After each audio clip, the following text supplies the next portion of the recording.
সাইয়েদনা আদমকে আল্লাহ যখন বানালেন তিনি বানালেন মিন তিনিন লাযিব, এঁটেল মাটি থেকে বানালেন। ও আকাশ, এই মাটির উপরে 40 বছর তুমি বৃষ্টি দাও। 40 বছর এঁটেল মাটির উপরে বৃষ্টি জমতে জমতে জমতে জমতে এটা হয়ে গেল হামাইম মাসনুন, কাদামাটি। সুবহানাল্লাহ পড়েন।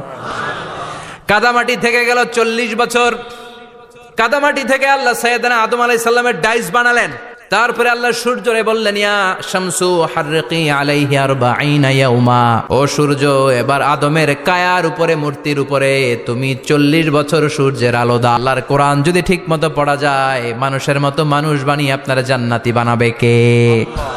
তার মানে এই কোরআন পড়লে মানুষের মতো মানুষ হওয়া যায়। চিল্লায় বলেন, কি হওয়া যায়? সবাই বলেন মানুষের মতো মানুষ হতে চান তো সবাই? সবাই চাই। আসুন দেখি মানুষের নামে সূরায় আল্লাহ কি বললেন, পড়েন।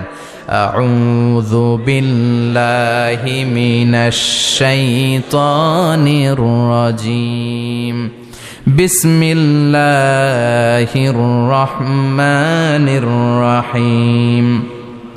হাল আতা আলাল ইনসানি হিনুম মিনাদ দাহরি লাম ইয়াকুন শাইআম মাযকুরা। আল্লাহ বললেন, মানুষের জীবনের একটা সময় ছিল যেই সময়টা উল্লেখ করার মতো মানুষ কিছুই ছিল না। সুবহানাল্লাহ। প্রত্যেক মানুষের জীবনে এমন একটা সময় ছিল যেই সময়টাতে উল্লেখ করার মতো সে আসলে কিছুই ছিল না, তার অস্তিত্বই ছিল না, সে জিরো ছিল, তাকে জিরো থেকে হিরো বানিয়েছে কে?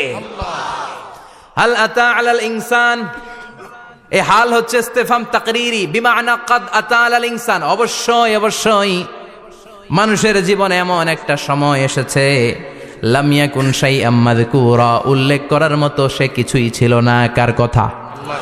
মুফাসসিরিন একরাম ইনসান দ্বারা এখানে দুইটা জিনিস বুঝিয়েছেন। এক হলো সাইয়েদনা আদম, আর এক হলো আমরা সবাই। এই পৃথিবীতে মানুষ বানানোর 3 ক্যাটাগরি। ক্যাটাগরি নাম্বার 1, মাও নাই বাবাও নাই। এই সিস্টেমে আল্লাহ কারে বানাইছে?